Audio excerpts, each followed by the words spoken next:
We got plenty of time.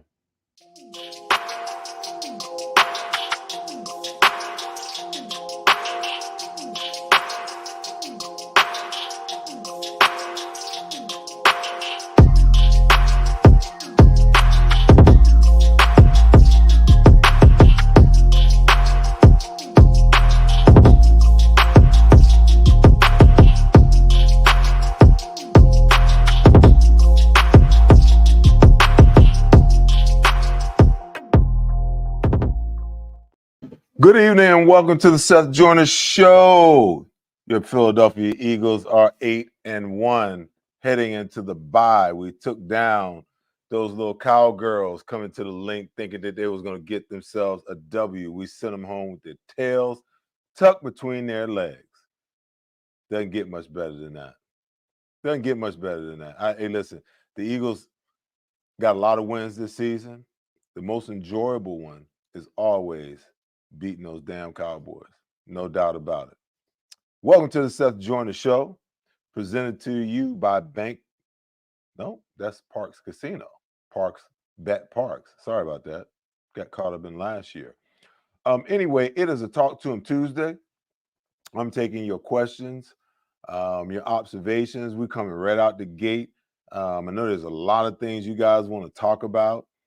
You want to talk about your Eagles being 8-1. You want to talk about Jalen Hurts, his knee injury. You want to talk about, the defensive pass coverage being probably the worst pass coverage in the National Football League. You may even want to talk about the Eagles' run defense, which is number one in the National Football League. So there's just all kind of stuff that we can chat about, that we can talk about. Just a quick reminder, this is the bye week. And because this is the bye week, going into next Tuesday, there will not be a Seth Joyner show next Tuesday. I'm going on vacation like y'all. I'm going on vacation like the players. I'm going to get my 3 S's, some sand, some sunshine, and some seawater. Get myself regenerated, get myself ready to go for the season, for the run for the rest of the season, a nice Super Bowl run. So don't tune in next week. You'll be here by yourself. But as always, I like to thank you guys for tuning in week after week. I appreciate the likes. I appreciate the shares, the comments. Most importantly, I appreciate, the subscribers. Please continue to subscribe. The subscribership is going up, and that's because of you.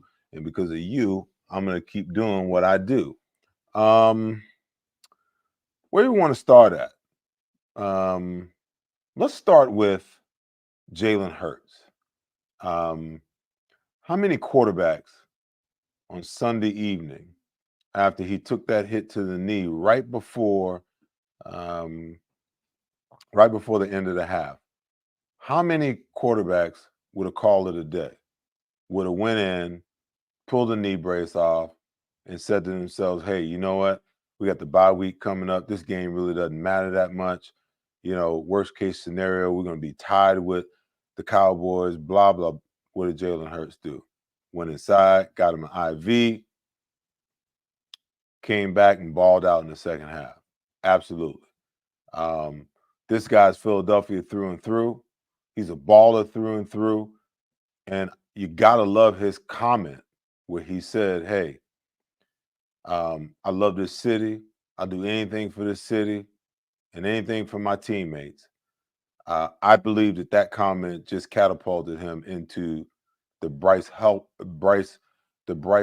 realm of Philadelphia athlete. That guy is a straight up warrior. And you guys better relish the fact that you've got a franchise quarterback that's going to be around for a long, long time. I guess the elephant in the room is really over, maybe it's twofold. Let's talk about the Eagles' inability to run the football. I've got some theories about why they haven't been successful running the ball, especially now in comparison to how well they ran the ball early in the season. A lot of people want to attribute it to the fact that Jalen is not running the RPO and the read option and all of those things. Listen, the Philadelphia Eagles have the best offensive line in the National Football League. That's just a fact. Then on top of that, before Dallas went down, you had the best the best blocking tight end in the National Football League. So there's no reason why this team can't run the football. It's nonsensical. They've gone completely in the opposite direction of where they were, 4 weeks ago. I believe that they haven't been able to run the ball effectively because I don't think they are committed to running the ball. I really believe that they want to pass the ball, and the run is a secondary deal.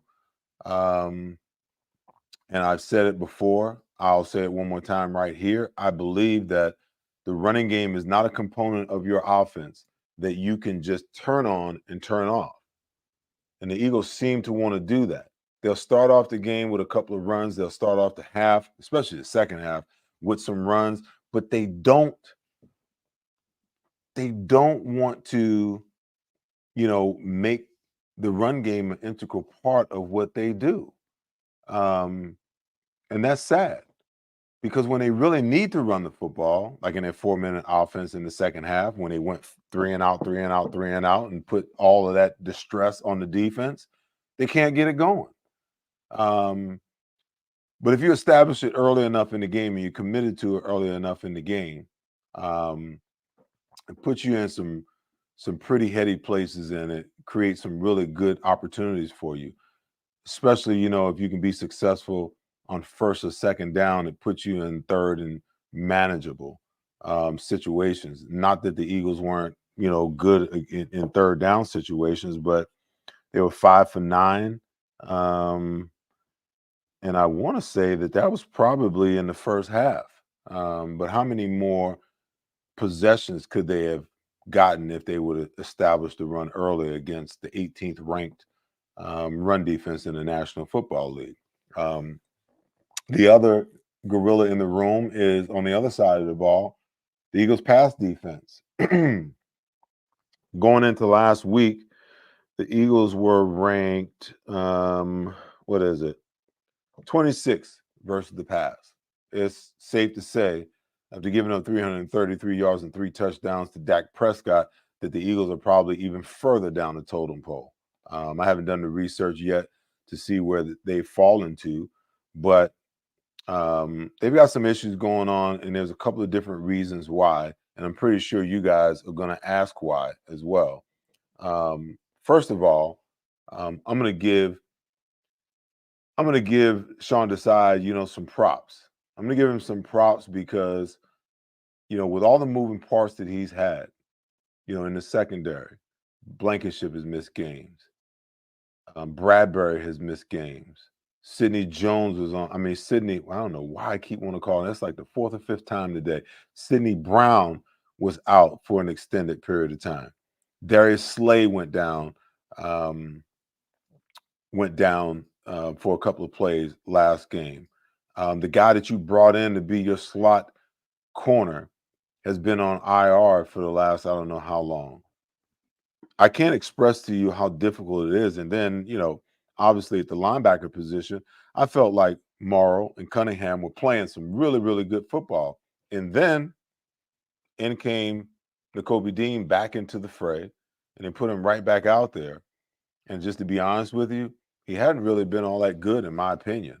And I know he's got to play himself into the role and things of that nature. And, most coaches adhere to the thought that, a guy doesn't lose his job just because of injury. But when something ain't broke, don't fix it. Thank you, JM. JM just updated me. There you go. The Eagles are ranked 29th against the pass out of 32 teams, giving up 257 yards per game. But I digress, talking about players being able to, step back in after injury. And I get it. They want him to be the guy. They want him to be the heir apparent, the golden child. But I just get the sense that these other two guys, even though they're not as highly touted, that maybe, their DNA of not coming from a school like Georgia isn't necessarily, what the organization is looking like. But if the game of football truly is a game of meritocracy, then you have to look at production and ask yourself which players are being the most productive and who deserves to play more so than who you want to play. That's just right. Because as players, that's the one thing that we hang our hat on, is that we can take our coach's word at what he says, and that the meritocracy of the game means that if I outperform that guy, if I outcompete that guy, then guess what? I get the job. I get the job. And I guess I stand in that stead because, as an 8th-round draft pick, that's what happened with me. I had a 3rd round, a 5th round, and a 2nd round all drafted in front of me, along with all the um, veterans on the roster. 2 years later, because I was the better player, because I was more committed to the game, all 3 of those guys that were drafted were gone, and some of those veterans are also gone. And I stood as a permanent starter on the left side for the Philadelphia Eagles. Meritocracy at its best, competition at its best. When you want the best, then you got to create the competition and let the cream rise to the top. So they got to fix the passing, defense. And I think, there's some ways to do it. I think Sean Desai has tried some different things, but when you've got to play young players ahead of when they're ready, like an Eli Ricks in the slot, and I just believe he's not really a slot corner. I think he's an outside corner. I think that's where he's best suited. When you have to play a Sidney Brown at slot corner, because you're trying to figure it out, a guy who's a safety, who's a hitter, who's a physical player, in that position, you've got to be a lot more patient. And I think sometimes Sydney is so aggressive that his aggression takes him out of prime position in coverage. So when you consider all of those things, it's no wonder that the passing game has been up and down for the majority of this year. But the good thing, help is on its way. You've got right now, the bye week has begun. That means that the technique and the fundamentals that these young players and these veteran players haven't gotten since training camp and OTAs, now you got some time to refresh those things, sometimes to go over those things, to reiterate some things and put those players in a better position technically and fundamentally for the second half of this season. It's an opportunity for guys to get healthy and to get well on both sides of the ball for this stretch run. It's necessary for Jalen to be able to sit down for, some time and be able to rest his knee. Listen, he's not going to be 100% the rest of the season. I can assure you that. But the rest and a little bit of healing will go a long way to getting him back to where he needs to be. And I'm one of those guys, I don't want to see him running again. I want to see him play and operate strictly from the pocket and only use his abilities to run with the football when necessary. And you guys can see it. He is becoming more and more efficient, more proficient as a quarterback from the pocket. And I believe that he has catapulted himself, the way he's played the last 3 weeks, into the conversation for league MVP again. Because when I look at the award is going to go to a quarterback. But what quarterback is just tearing it up right now? Maybe Lamar Jackson, you know. He's playing a lot better, but what quarterback is really just tearing it up? If Jalen finishes the rest of the season passing the ball, throwing the ball the way that he's throwing it, he's going to be right there in the mix and in the conversation once again. All right. And then lastly, the special teams. Nothing wrong with the special teams. Good job, Michael Clay. Congrats. Because when we're not talking about the special teams, that means that the special teams is playing some pretty darn good football. Um, One return last week, I thought there was going to be a problem. The kid Turpin, I said it in the podcast last week. Do not kick the ball to him. Do not kick a kickoff, short of the end zone. Kick it out of the end zone every time. Don't give him a chance to return it. They gave him one, and he almost broke it. Same thing with the punts. I'm like, ain't go kick it. Punt it out of bounds. Who cares? Just don't give that guy a chance to beat you. And I'd be darned if the last punt that the Eagles had, if they didn't punt the damn ball right down the middle of the field to him. Just good coverage got him. But man, um, it's good that we're not talking about the special teams in light of them being an Achilles heel to this football team this year. They have played solid. They have played good. Um, I think that our punt returner, gosh, why does his name elude me right now? Because I like the kid. Um, I got a bet with Mike Missinelli. He's going to break one before the season is over. Somebody help me and shoot me his name. For some reason or other, it's Covey, Britton Covey. Thank you. Appreciate it, Julie. I like the kid. I mean, his average is up there pretty nicely. If you're averaging 12, 13, 14 yards of return, that's pretty darn good in the National Football League, and that's right about where he is. And he's had some good ones as well. So you know, I think the Eagles are sitting where they need to be. For those fans out there that get upset, when we analyze and we break down the game, when we talk about the Eagles' shortcomings, and the fact that they almost gave all of us a heart attack by giving Dallas a chance to win this game. It's just what we do in Philadelphia. It's what I do to earn a living. I break down football. I talk about football. I you know analyze the game. That's what I do, and some people like it, some people don't. Oh well, you know, that's that's what I'm here to do. I'm here to feed you guys the information and try to give you some insight according to how I see the game the best that I can so that you can understand your offense, your defense, and your football team and, enjoy the game that much more. Um, so before I get to my whiteboard session, I'm going to throw an opportunity for you guys out there to, click that one, Ryan Young. He's talking about Bradley Roby. I want to make sure I get him. Yep, that one. Um, Ryan Young wants to know, I think Bradley will be coming back, that he'll help in the slot, and hopefully Evans will be back too. I agree 100%. I just saw that. I saw the Bradley Roby. To me, that is a bigger piece than Evans because they made the decision to go with Kevin Byard. And I kind of get the sense that he's going to play um, for the most part, given what they gave up to get him. But Evans played well when he was in there. But the key for me is getting a guy in the slot who really, really understands and is equipped to play the slot position. And I thought Bradley Roby was going to be that guy until he got injured. Hopefully, he's trending in the right direction. And when we get him back, that will help solve some of the issues that we're having in the secondary. I was talking about my whiteboard session. I've got one breakdown I'm going to do. I saw some film today, and it showed Nick Sirianni, not Nick Sirianni, Sean Desai getting to a 5-man line out of a 40 front. That's 4 down linemen and 2 linebackers. So I want to break that down for you guys and show you what that looks like because the Eagles have a hard time stopping the run in their 4-2 look.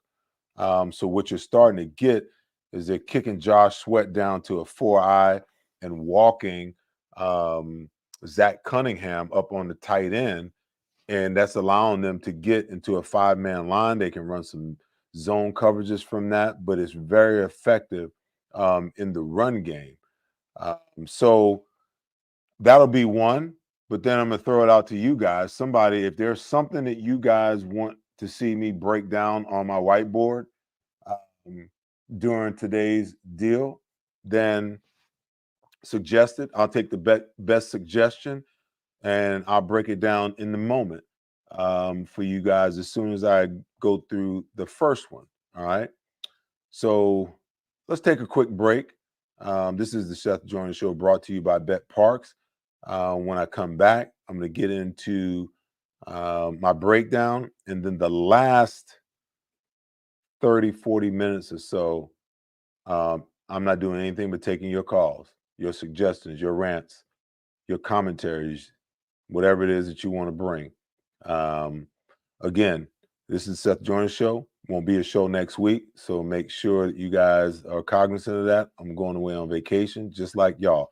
I'll be back in a sec. When you open the BetParks app, you're in the zone. Winning is always a rush, but the money is in the moments. It's the confidence and underdogs covering, the tension before a clutch turnover, and the pride of a parlay paying off. It's another chance to win big with all-day action. Plus, win your first $10 bet and get $125 in sports bonus bets. You play for fun, you love to win. You bet. BetParks.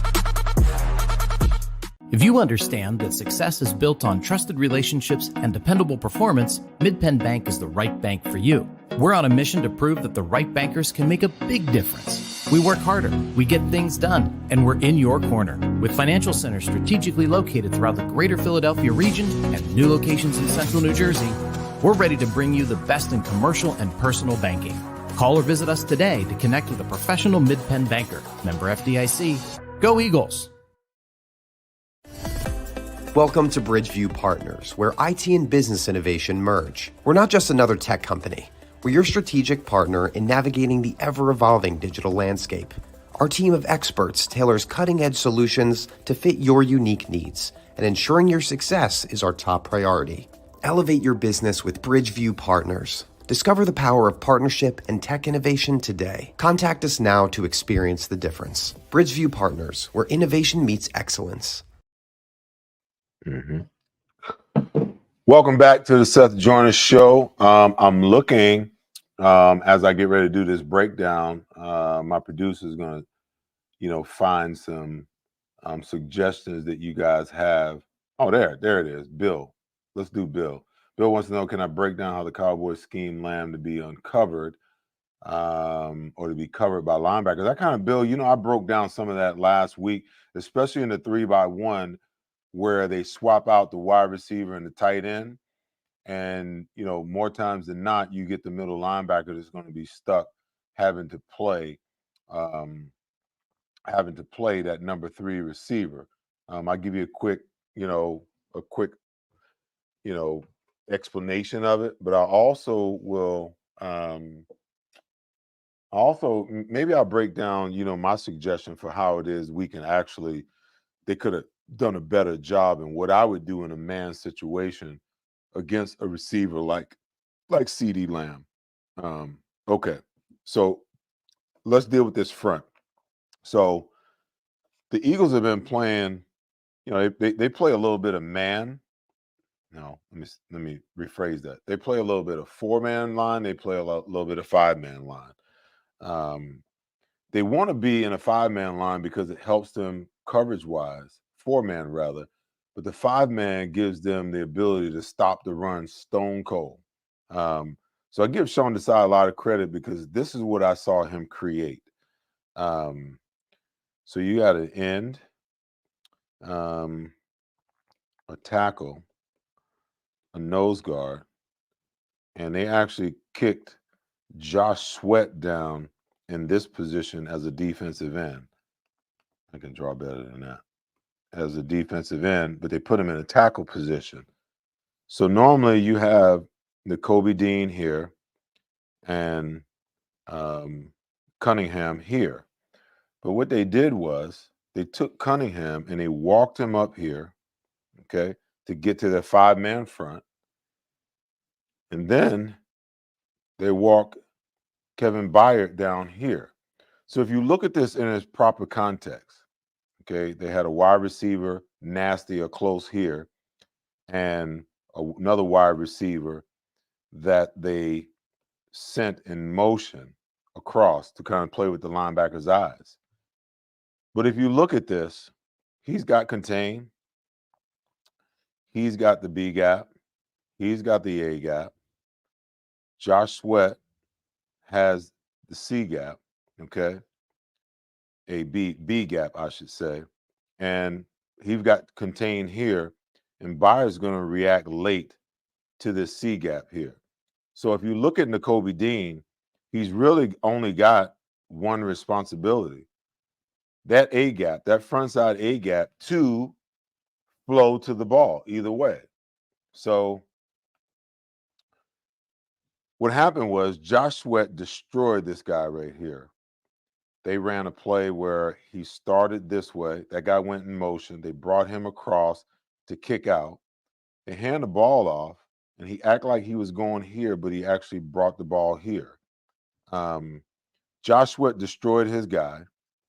And then you had Jordan Davis just destroyed his guy here, got up in the gap, and fell back inside. But because there's no gap for Nakobe Dean, okay, the minute that he's seen that guy move, and what he did is he took himself out of the play because he stepped here. If he just stays home, he don't even have to move. If he just stays home and he runs through right here with nobody to block him, it's a tackle for a loss.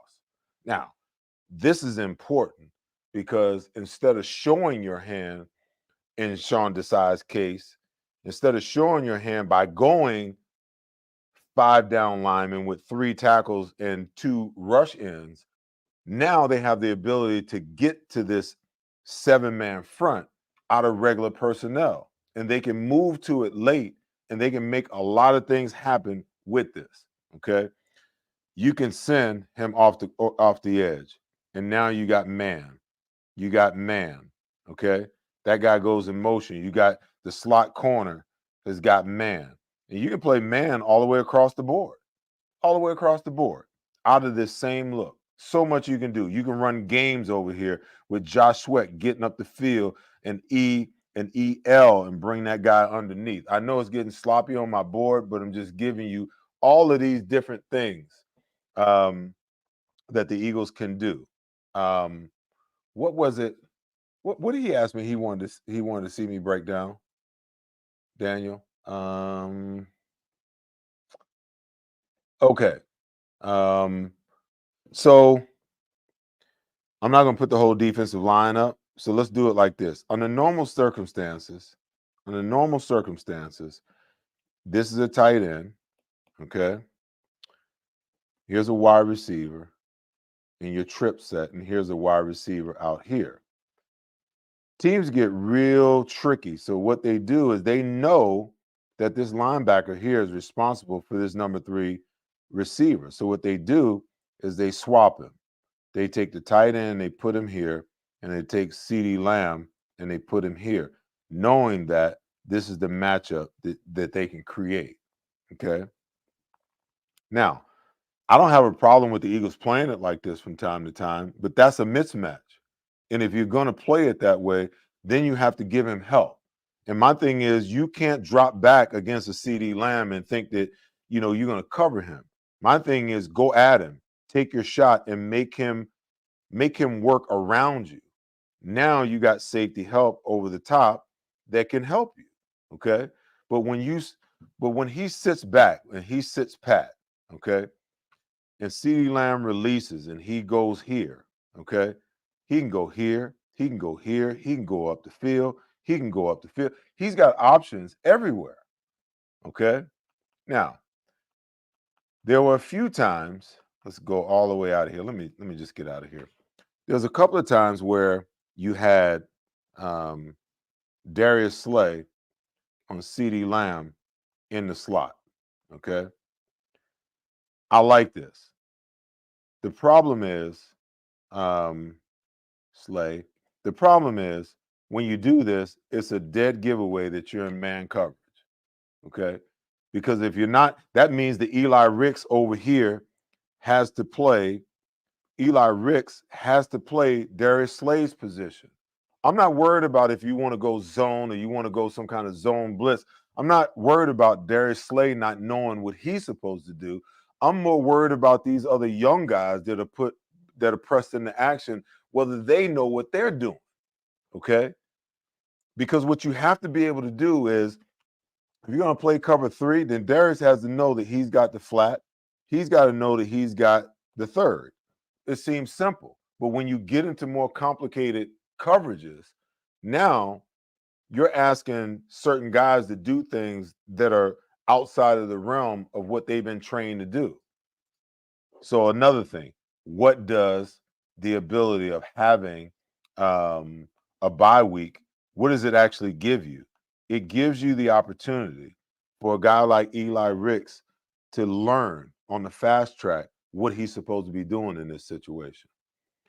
It gives him the opportunity if this guy, if this number one wide receiver comes over here and you got trips and you got Slay on him, um,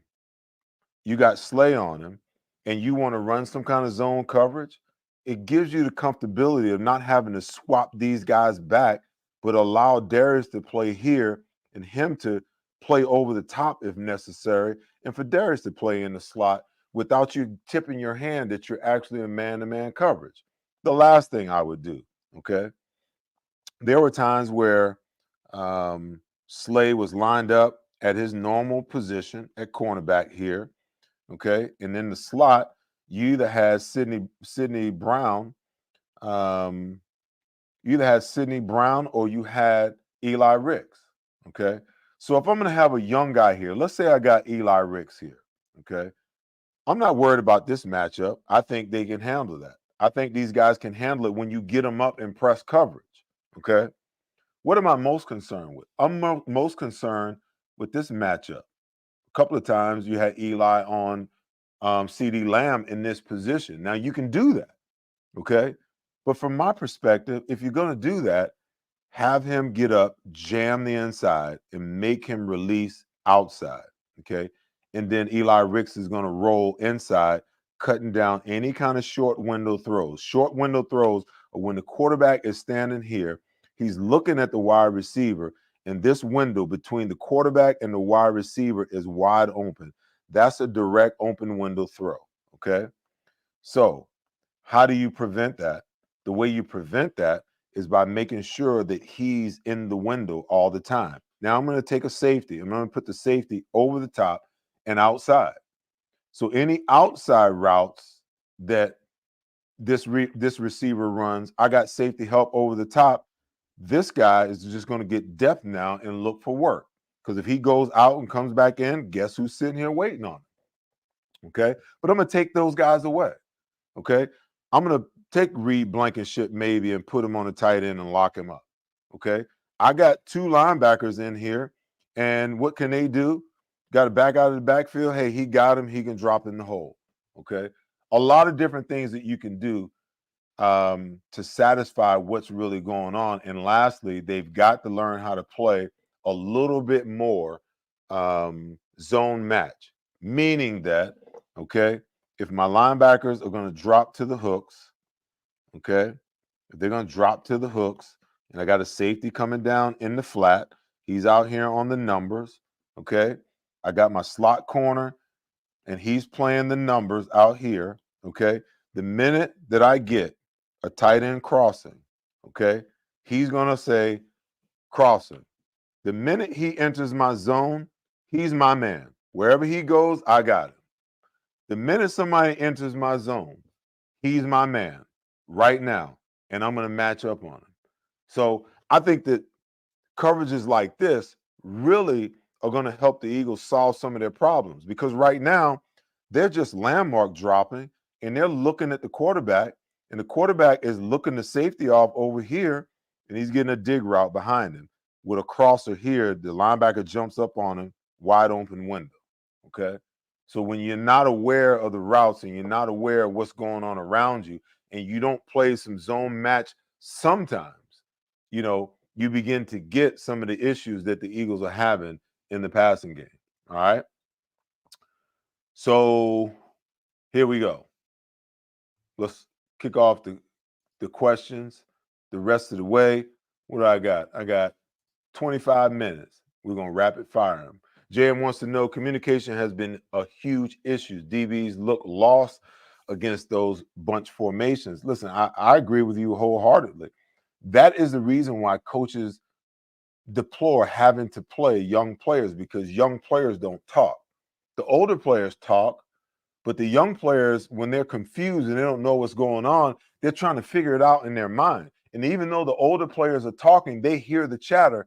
They're not receiving and they're not deciphering and applying the information. That's why, I talked about it earlier. Like if I was ever a defensive coordinator and we were in 7-on-7 and my linebackers and my corners and my safety aren't talking, if I don't hear constant chatter, hey, start all over at the beginning of the script, okay? Because if we're not talking about what could happen and what might happen and what will happen before it happens, guess what? We're not reacting to what's going on. We're not anticipating what might happen, I should say. What we're doing is we're trying to react in the moment. And by doing that, it's too late. It's too late. The offensive players know where they're going. They know what the play is. They know what the snap count is. They know what the coverage is. So if you're not playing with anticipation, then that means you're always going to be a step late. So you better be talking. You better be alerting all the time. And I agree with you 100%. They look lost sometimes. And a lot of it is, you got so many of these young guys that are playing out of their natural position because the Eagles need them to do that. It's just what happens. Next question. Formerly known as Joe. I'm going to stop it right there. You got too much going on there, my man. The Eagles have the talent, but I question the Eagle way. The philosophy. It cost them a Super Bowl last year. It'll get them again eventually this year. Listen, you're not going to get any complaints or arguments here. I believe that the running game is going to be, again, an integral part of what they do. And if they don't implement it, if they get too pass happy against a defensive coordinator like Steve Spagnuolo, we're going to see in 2 weeks what they've learned and what they can implement into, changing the outcome of that game. The running game is going to be important. You against certain defenses and certain defensive coordinators, you don't have the luxury to pass, and then run once you get a lead. Because if you don't get the lead and now you go 3 and out 3-4 times, before you know it, against a quarterback like Patrick Mahomes, you're down. They were fortunate because the defense played lights out in the first half, of that Super Bowl. The other thing on the defensive side of the ball, I think Sean Desai is a little more aggressively minded than Jonathan Gannon is. I just believe that they've got, such a ragtag bunch of, DBs right now where they've just been trying to piece it together, that if you can't trust the young guys that are on the field, then you're not going to put them in a position where they might get beat. If they're not communicating and they're not understanding where their help is and what it is that they should be doing, then 9 times out of 10, the coordinator's hands are kind of tied. Now, that doesn't mean that sometimes, you don't, you got to risk it, like Bruce Arians used to say, no biscuit, no risk it, no risk it, no biscuit. Sometimes you have to do that. But I believe that Nick Sirianni is the type of coach that doesn't want his defense to be overly aggressive. He wants to create explosive plays while eliminating explosive plays against his defense. All right.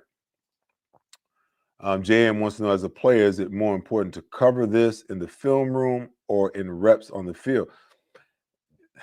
The way that the game is situated now, they do so much walkthrough and so many meetings, so much more than we did. I'm a firm believer in doing. To play the game of football, you have to practice the game of football. You have to do the game of football, in my opinion. Don't get me wrong. I'm a huge, huge film guy because there's so many tells if you study the game properly. There's so much information that you can decipher. Things like, as a linebacker, I could look at the weight on a lineman's hand and tell whether it was run or pass. I could look at a guard who was, 300 pounds, knowing that he had to pull in order for him to get his big butt up to pull and his hand off the ground, he had to cheat, So there's a tell. If I watched enough film, I could decipher that. I could figure that out. Some wide receivers, I'm not going to mention any names. They're so selfish that when it's a pass play, they line up in aggressive mode, knowing that they might get the ball. But when it's a run play, they stand out there nonchalant. They can tell me whether it's run or pass every single down because they're just lazy and selfish in that way. So there is a place, for film. Never dispute that. But this era of walkthrough to keep players healthy, I don't think is the best method because for me, I needed to see the route. I needed to see the play. I needed to see the blocking scheme. And I needed to see it as close to, at full speed, as close to full speed as I could, because things happen so fast in a game that a walkthrough can't mimic that. The only thing that can mimic that is an attempt at the true speed of the game in practice, and even at that, you can't mimic that. It's almost impossible for you to duplicate or replicate the speed of the game in practice. It's just a whole nother level. All right. Brennan wants to know where do I think the Eagles can get better at in the secondary due to injuries, and even without injuries, they are just decent in the secondary and lack the talent. I don't think it's the talent. I think a lot of it is, technique. When you see as many illegal contacts and personal PIs and things of that nature in the secondary, a lot of that is a result of being out of position and knowing that you're beat. If your technique is fundamentally sound, the likelihood of you getting beat or being out of position goes down exponentially. So now you don't have to grab because you're afraid to get beat. Now, you can get in position where, you can make a play on the ball instead of running with your back at the quarterback and the wide receiver stops and you bump into him and you give him 50 yards on a PI call. So I won't go so far as to say that it's talent. I think they could be better fundamentally and technically as a secondary. But also, if they can get to a place where Slay is healthy and Bradberry is 100%, I don't know what's going on with him. I don't know whether he's injured or what it is, but he doesn't look right. And they got to figure out a way to get him right if he's going to be out there playing. He has had a rough go the last 3 or 4 weeks, and they got to figure that out. But if they can get him healthy and Slay healthy, and they can get Bradley Roby back healthy in the slot, and whatever combination of, safeties, Blankenship is obviously going to be the mainstay, but how you rotate um, um, Bayard and what's the other kid that we were just talking about a minute ago that was injured? Um, Somebody will help me in a sec. But the other safety that started out the year as a starter and he's been on injured reserve. If you can get some continuity with those guys, then I believe that they are going to, they can fix a lot of what ails them, and then they can begin to allow Sean Desai to call the game the way that he really wants to call the game without having to worry about the young guys and what they may or may not do well. Okay. Isaiah wants to know, can you explain the best way you think the defense should play that too high shell defense efficiently? Well, I think that, when they play cover two, in a lot of respects, it requires the front to be in that 4-2 look. That's the time where they're going to get attacked in the running game. So it's a constant chess match that's going on as far as personnel and things of that nature is concerned.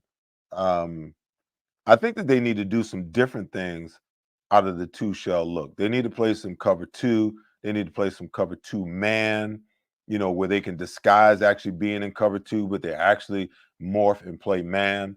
Evans is the cornerback. Thanks, Dewad. Also, I believe that they need to play, technically, they need to play their cover two, mix it up and play it a little bit different. I'll give you an example. Put my whiteboard back up 1 second, Daniel. Here's an example. So most teams, when they play cover two, you know that you got two safeties. He's responsible for one half. He's responsible for one half of the field. Okay.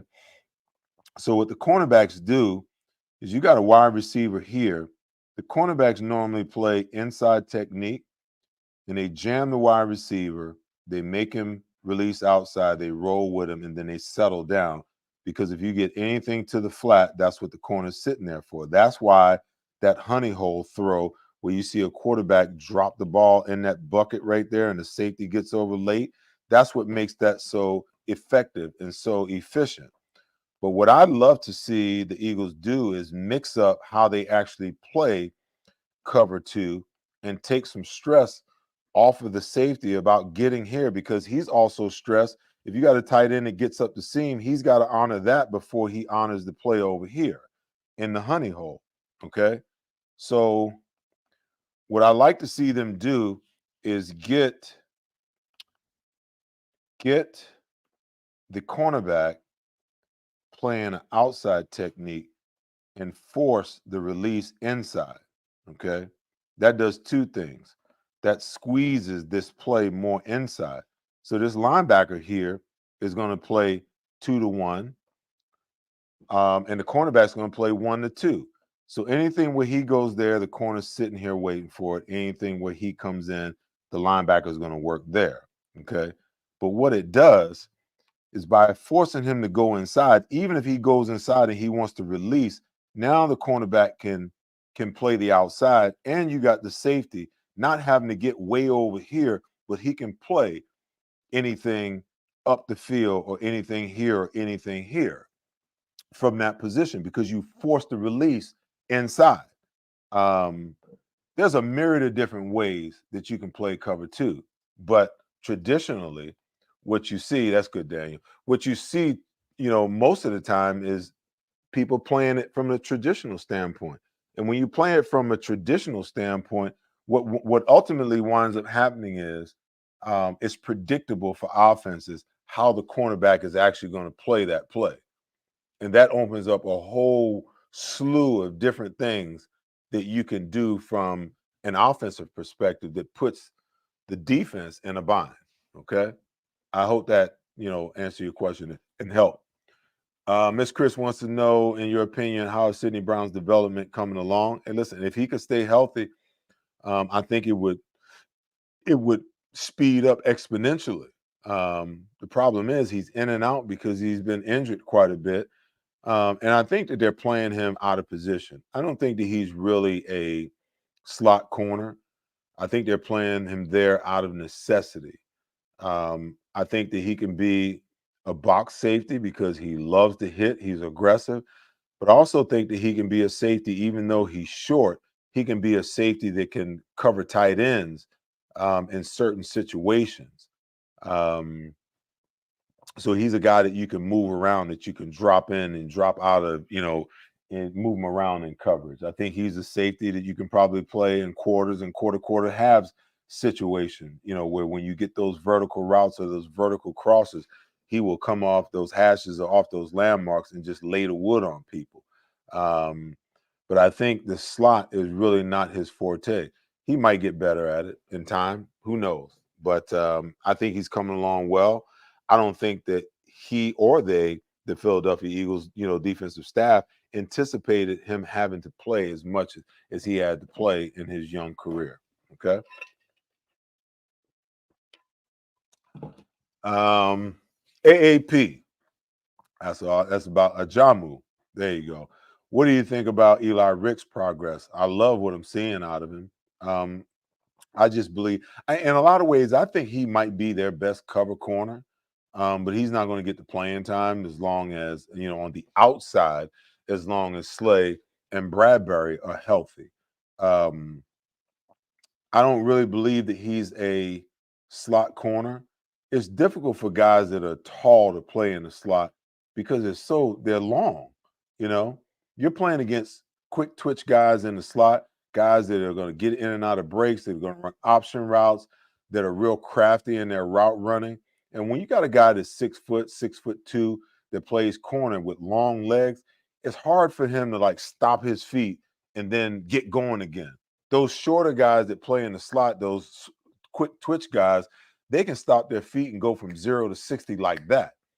A guy that's 6'2", when he stops his foot, it's almost like he's got to start his engine all over again just to get up to speed again. And that's why I say I don't think that Eli Ricks is really a slot corner. I think he's really ideal. He's going to be the guy on the outside when one of these guys, either 24 or 2, are no longer a part of the picture, in my opinion.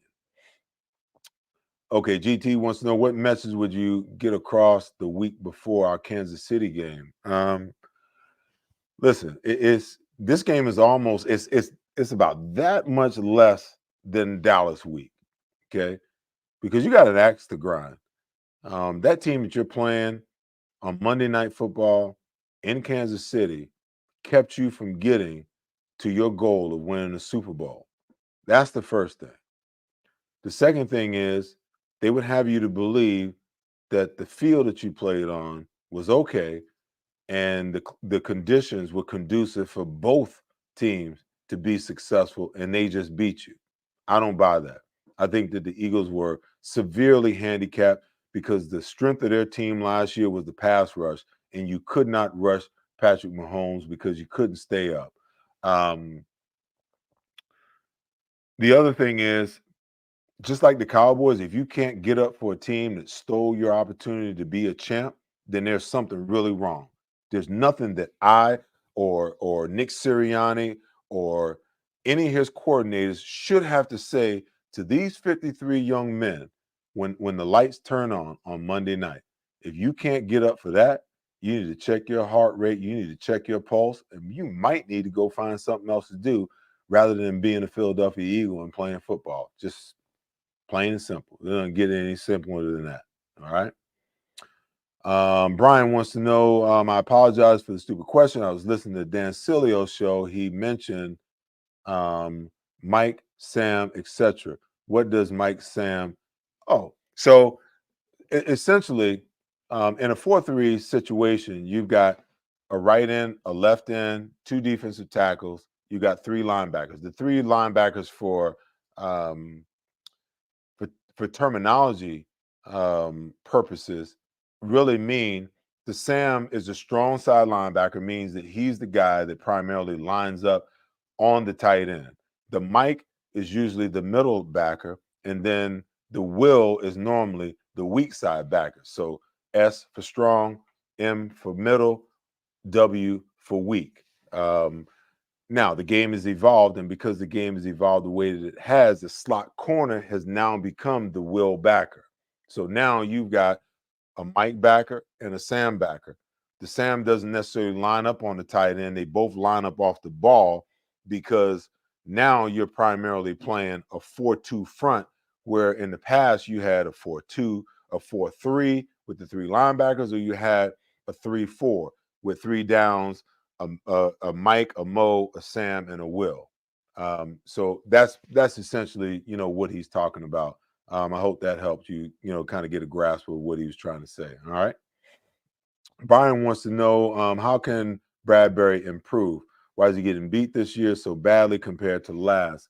Like I said, I don't know whether he's, not well, whether he's injured, whether he's got some kind of, injury that's impairing his ability, to be as good as he was last year. I don't know whether Father Time is catching up with him. I know that I saw the week, but not the Cowboys game, but the week before, I saw him bite on a double move, and it really shocked me because they had bracket coverage on, and in bracket coverage you can't ever bite on a double move. You always get your depth, okay, unless you're having the conversation with the safety that, hey, I'm gonna bite but you get over top. When you're in bracket, that means that he's got the outside, Reed Blankenship has the inside, and you could tell by where Reed was lined up that they were in bracket coverage. Bradberry bit on the stutter route. The wide receiver split him and just ran for the touchdown. And I'm like, you're a veteran. You don't make those types of mistakes. You can't do that. So I'm not sure. I'm not sure whether he's trying to take some chances. I'm not sure whether he's playing passive because they've been getting on him about getting beat deep. I'm not sure what it is. I'm not sure whether he's not ailing in some way. But he's got 2 weeks to get it together. And if this team is going to make the run that they want to, and he's going to get back to being the player that he wants to be, he's going to have to figure it out, because it was pretty evident to me that it was in Dallas's game plan to go after him on last Sunday night. And every other team in the league is looking at that tape and saying to themselves, hey, we can make hay against that guy. He better shut it down, and shut it down quick. All right. Dave wants to know, can you talk about the linebackers' job in zone defense? Are they not, playing deep enough? It always seems that they're out of place. Well, listen, if the first part is, if they're not controlling the run, the play action is always going to be an issue for them. They're always going to take the false step rather than seeing, the offensive lineman set for pass. The second thing is, I'm not sure how they're coached. Are they coached to just landmark drop and then get their eyes on the quarterback? Because that seems like what they're doing. They drop to their landmarks. They're looking at the quarterback.